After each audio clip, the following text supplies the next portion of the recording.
Hola a todos, continuamos en este ciclo on demand del oncólogo y el farmacéutico hospitalario en la práctica diaria. Mi nombre es Martín Ángel, yo soy oncólogo clínico, miembro de la Asociación Argentina de Oncología Clínica, y el día de hoy vamos a hablar sobre la evolución que tuvieron los tratamientos sistémicos oncológicos, principalmente por la vía oral y sus toxicidades, cómo lo estamos implementando en la práctica diaria.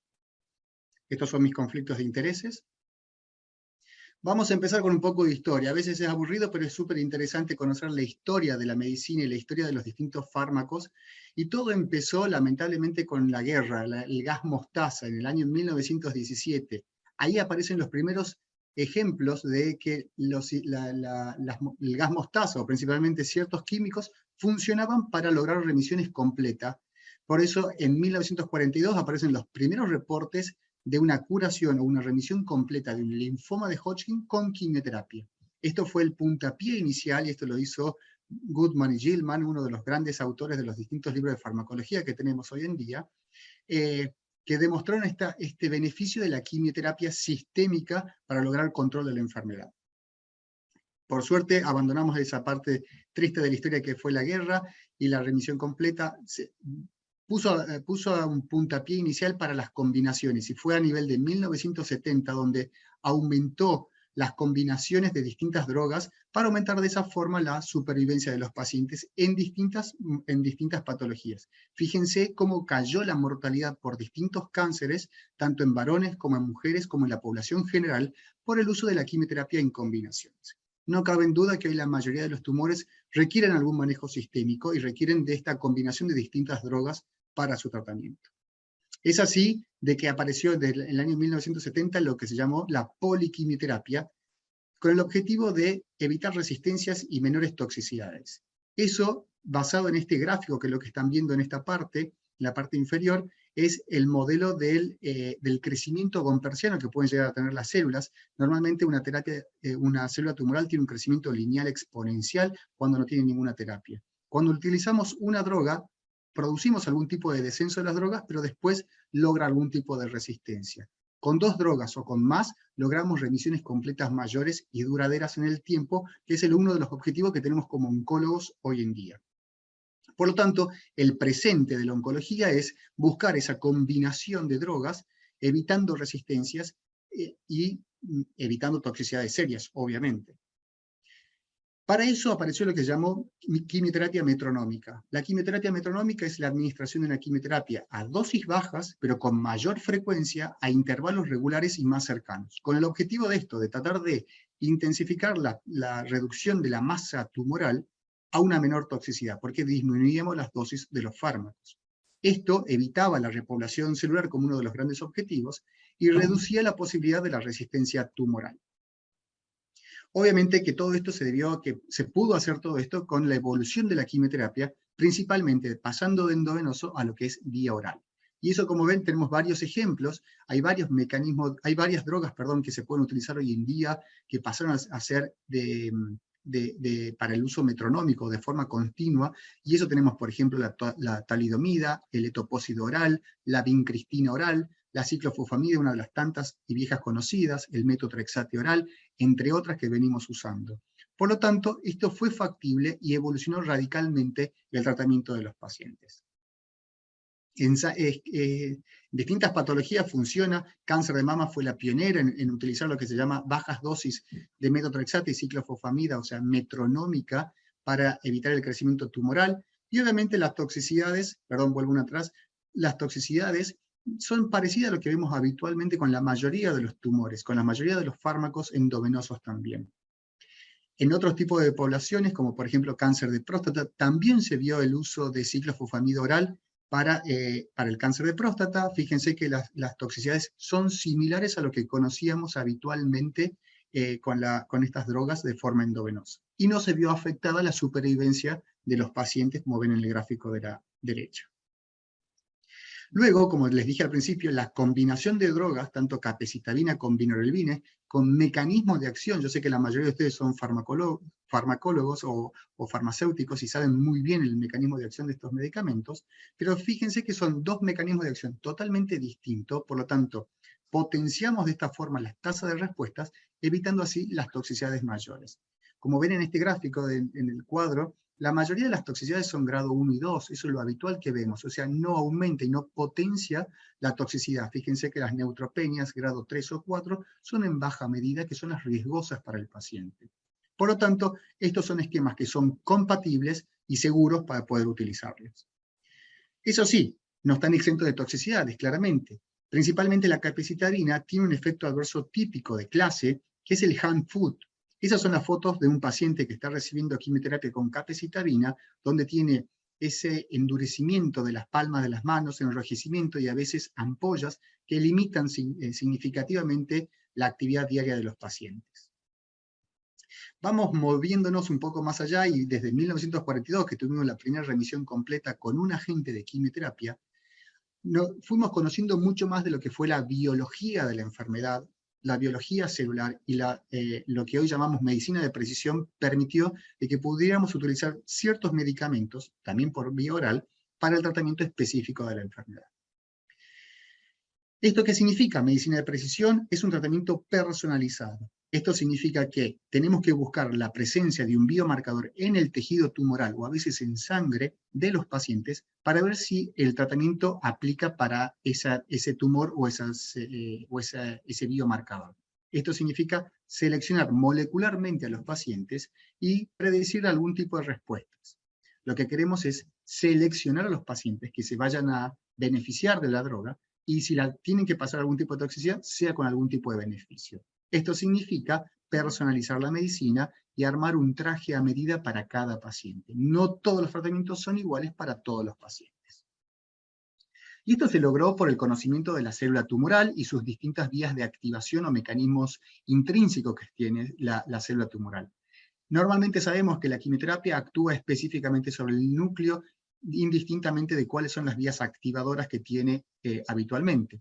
Pero con la biología molecular pudimos conocer distintos mecanismos, y entre ellos identificamos ciertas drogas o ciertos targets terapéuticos a nivel del ciclo celular, que eso vamos a hablar un poco, y eso se llaman inhibidores de ciclina. Después conocimos algunos receptores de membrana, como por ejemplo los antiangiogénicos. Pudimos conocer inhibidores de tirosina quinasa que se dan intracelularmente y también tenemos drogas disponibles para estos pacientes. Y fíjense que no son un solo sitio donde está activa la enfermedad, sino son múltiples, están todos interconectados. Entonces esa es la idea de poder identificar el biomarcador específico que tiene un tipo de tumor para su tratamiento específico. Si tenemos que hablar de la revolución del tratamiento o de la medicina de precisión, tenemos que hablar del imatinib. Eso fue en el año 2004, cuando se conoció que las mutaciones de c-KIT, es una de las tantas mutaciones, se podía bloquear con imatinib, esta droga ya también conocida desde el año 2004. Fíjense cómo cambia las curvas cuando tenemos un biomarcador, independientemente de la dosis, versus la quimioterapia convencional tradicional. No funciona la quimioterapia para esos pacientes y sí, si tenemos la mutación específica, darle en el target, darle en el blanco, funciona muy bien significativamente. Esa curva no requiere más análisis del que se está mostrando en esa parte. Fíjense, tan importante fue que cambió la revolución de pensar el cáncer y fue tapa de la revista Time, donde se fijan los distintos avances que tenemos hoy en día en la medicina, y llegó esto de hablar de lo que es las nuevas balas en el cáncer o en el tratamiento del cáncer. Imatinib es un inhibidor competitivo del sitio de unión del ATP, que se fosforila a la tirosina quinasa para activarlo. Ese es el mecanismo de acción. Como les dije, yo soy oncólogo, no sé mucho de lo que es farmacología, pero principalmente lo usamos para lo que son los tumores del estroma gastrointestinal, principalmente que tengan la mutación c-KIT o de PDGFR. Eso es lo que usamos en tumores sólidos. También se utiliza para leucemias mieloides crónicas, principalmente con alteración del gen del BCR-ABL, a una dosis entre 400 a 800 miligramos por vía oral y se toma una vez por día. Esto que sea por vía oral no significa que no tenga toxicidad, no significa que sea menos eficaz en todo esto, todo lo contrario. Las toxicidades que vamos a ver son múltiples. Ahí yo marqué con rojo las que son más importantes o las que vemos con mucha más frecuencia. Por ejemplo, hepatotoxicidad, edema periorbitario, que a veces es limitante para el paciente, dolor y calambres musculares con mucha frecuencia. La diarrea, como la mayoría de los inhibidores de tirosina quinasa, producen algún tipo de diarrea y son ocasionales, y los trastornos digestivos se ven con mucha frecuencia, principalmente los 2 o 3 primeros meses de tratamiento con el imatinib.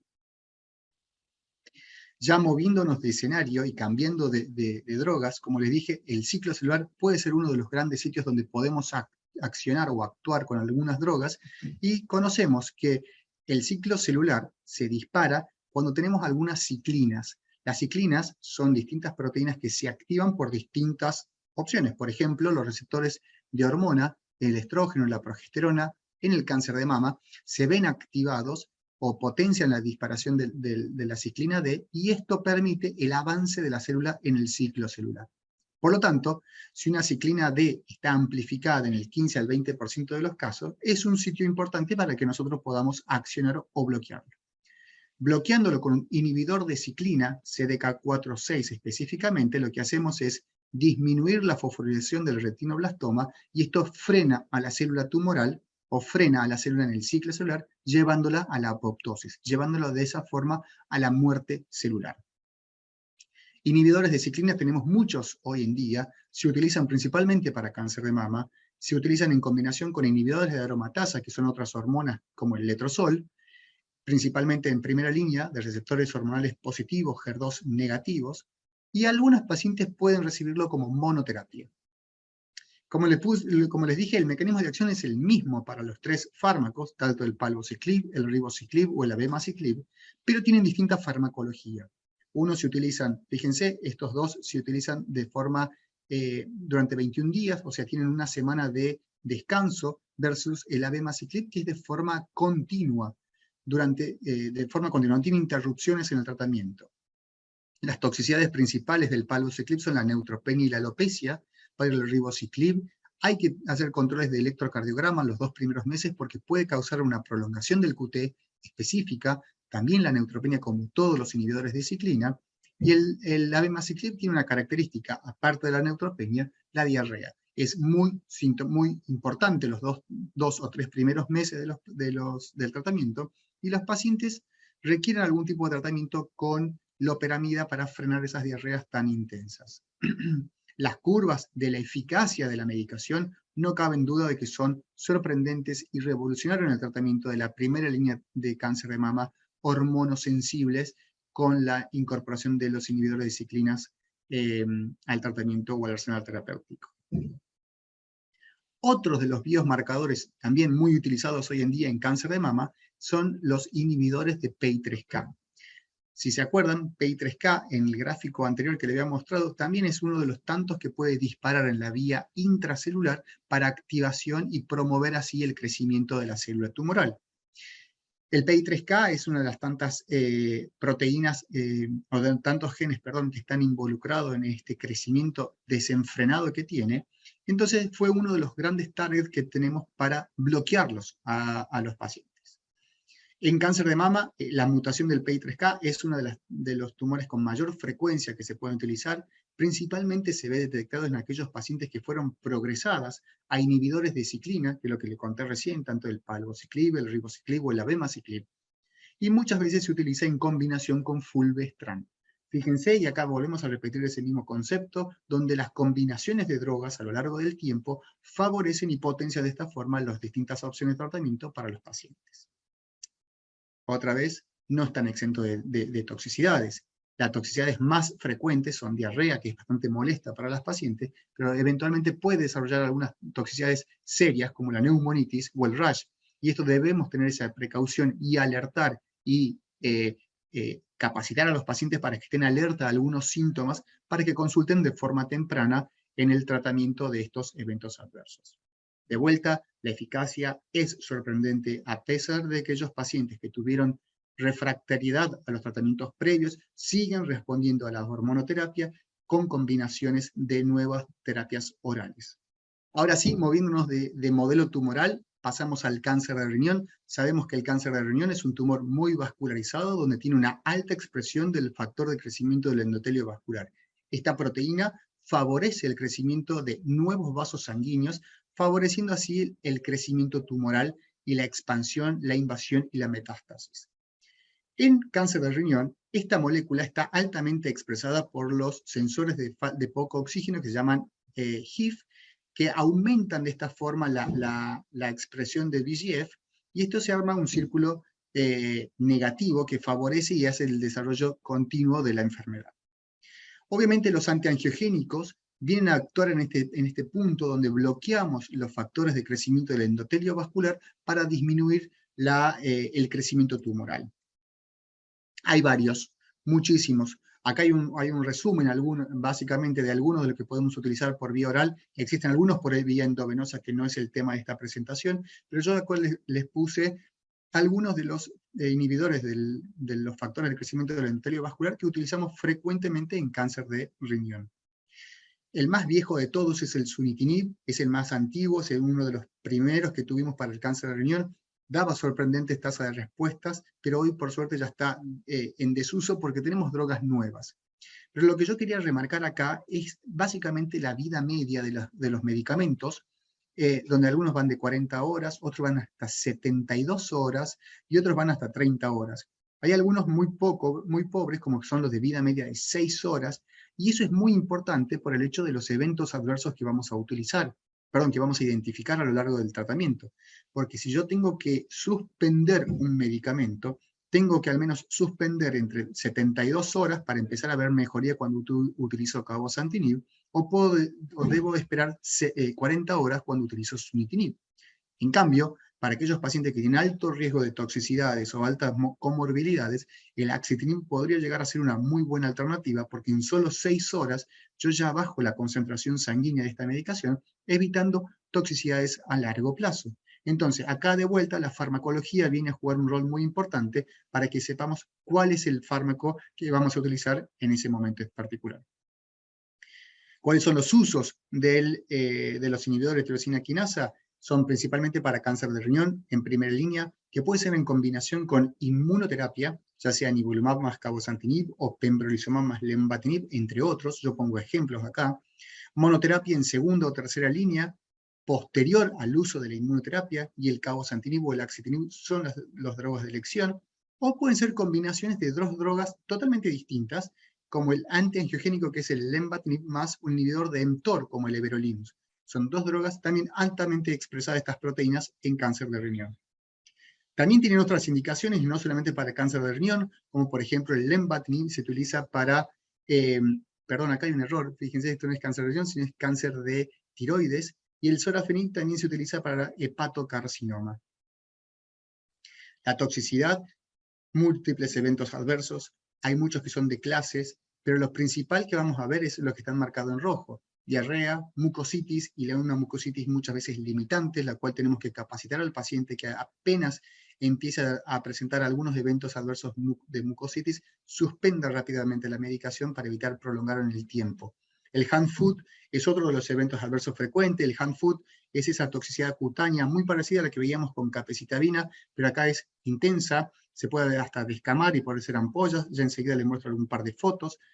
Y como es un antiangiogénico, produce mucha hipertensión, en un 28% de los casos. Es típico de este tipo de medicamentos. Otra de las cosas que produce es una alteración en la cicatrización porque evita la formación de nuevos vasos, típico de su mecanismo de acción.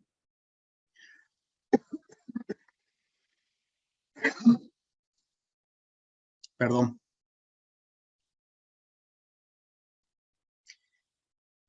¿Sigo? Sí, doctor, sí, adelante. Y como les decía, acá están las fotos de esos pacientes que tienen toxicidades cutáneas. En hand foot son descamaciones. Acá hacia la izquierda pueden ver las ampollas, cómo se van formando, después se van descamando, y acá el momento de la cicatrización. El paciente va pasando por distintas etapas de lo que se llama hand foot. Como les mostré, también en las manos pueden aparecer esto, y esto es muy limitante en lo cotidiano para nuestros pacientes. Tienen algunas toxicidades poco molestas, poco serias, pero son molestas muchas veces para el paciente en lo estético, que es el cambio de la coloración de la piel o cambio de coloración de las faneras. Fíjense, el paciente cuando empezó antes del tratamiento con cabozantinib o con pazopanib eventualmente, y fíjense cómo va cambiando luego del tratamiento.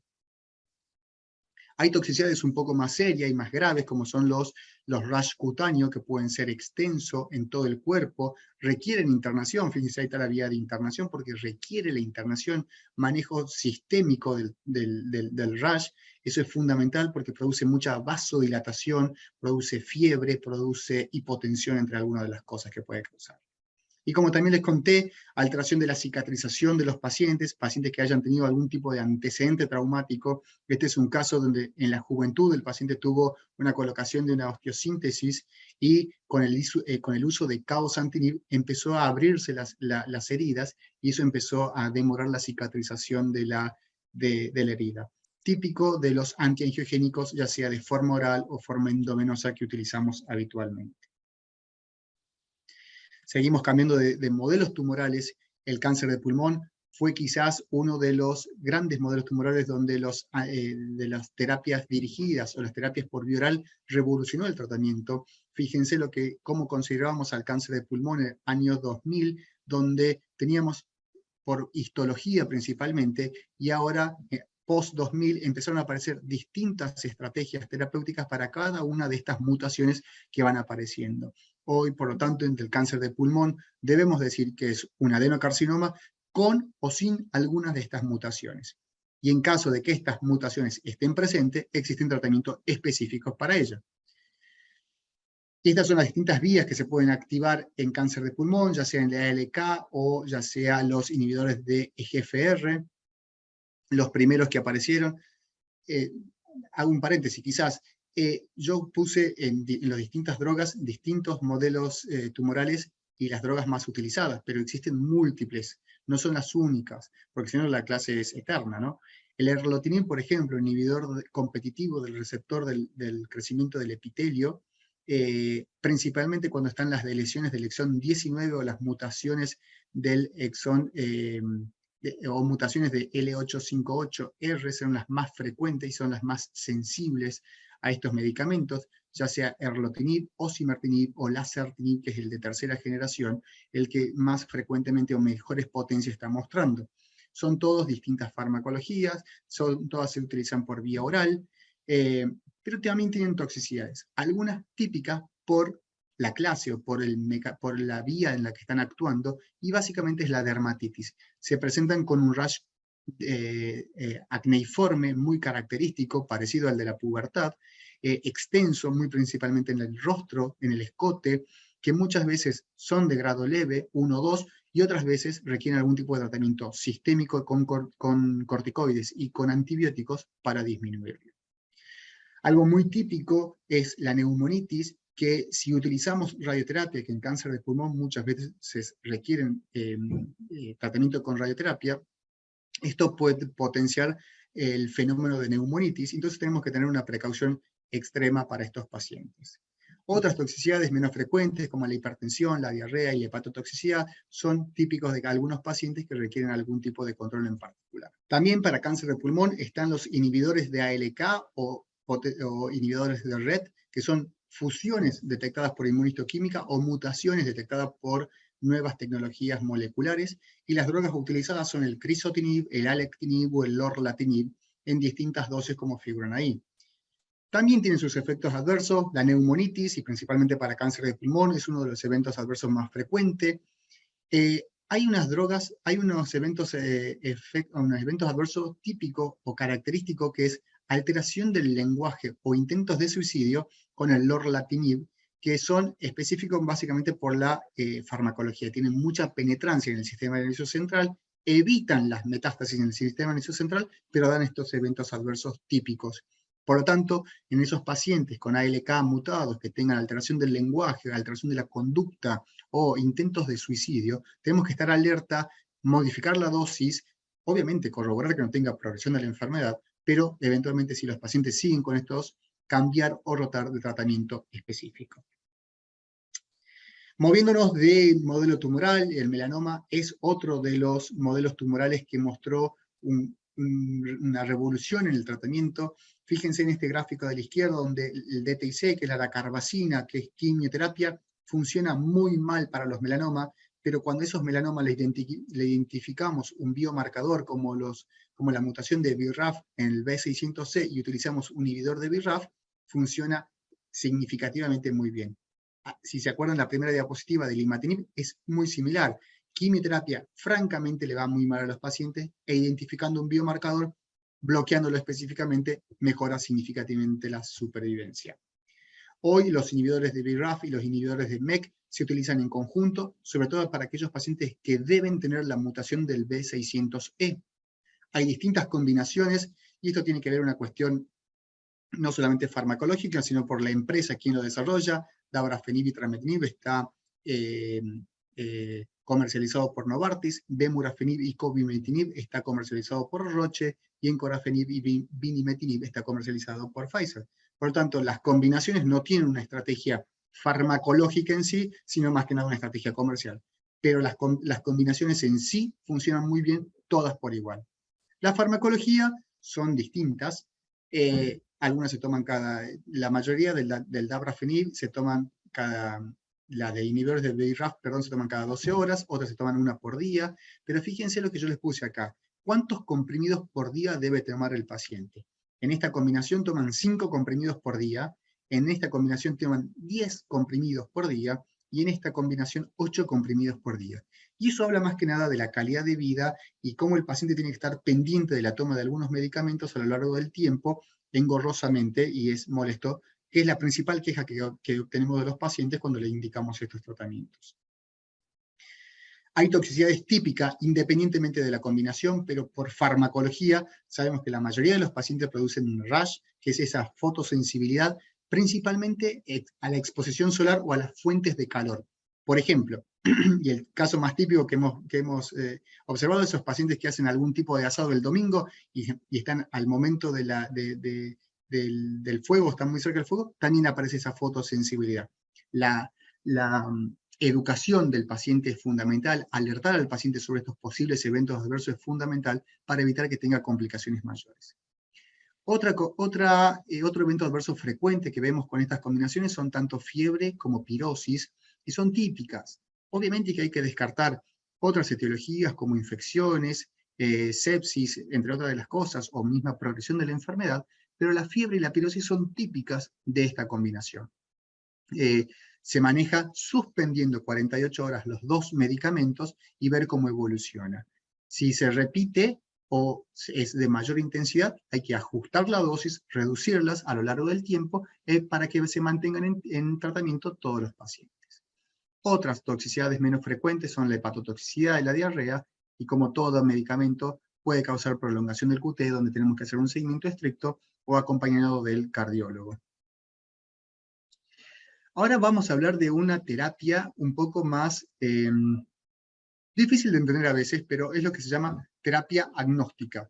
¿Qué significa esto? Donde ya dejamos de pensar cuál es el origen del tumor y empezamos a hablar de cuál es la mutación que presenta ese tumor. Por ejemplo, dejamos de hablar un cáncer de pulmón con mutación de BRAF, en cambio podemos hablar un adenocarcinoma con BRAF mutado y lo tratamos independientemente de dónde venga. Por ejemplo, puede ser un carcinoma neuroendocrino de piel, puede ser un tumor de páncreas, o puede ser un cáncer de vejiga. Cualquiera de ellos que tengan alguna mutación, independientemente del origen del tumor, se llama terapia agnóstica. Y hoy, con distintas plataformas moleculares donde testeamos a los pacientes, estas mutaciones en el tejido tumoral nos puede indicar cuál es la droga específica que se puede utilizar a los pacientes. Esto es lo que hoy se llama también parte de lo que es la medicina de precisión o la medicina personalizada, terapias agnósticas para distintos modelos tumorales. Entonces, ya para conclusión, podemos saber que hoy tenemos muchas más opciones de tratamiento y muchos más cómodos, pero tienen distintos perfiles de toxicidad. Es imprescindible el manejo multidisciplinario, trabajar a la par con las distintas especialidades que nos pueden dar el soporte a la toxicidad, trabajar con el farmacéutico que nos puede ayudar en cuanto a la farmacología, a entender cuáles son esos mecanismos de acción y cuáles son las interacciones de los distintos medicamentos. El presente es la medicina de precisión. Debemos buscar nuevos biomarcadores, de esta forma seleccionamos mejor a los pacientes para que aquellos que puedan llegar a tener algún tipo de toxicidad se beneficien francamente de la terapia dirigida.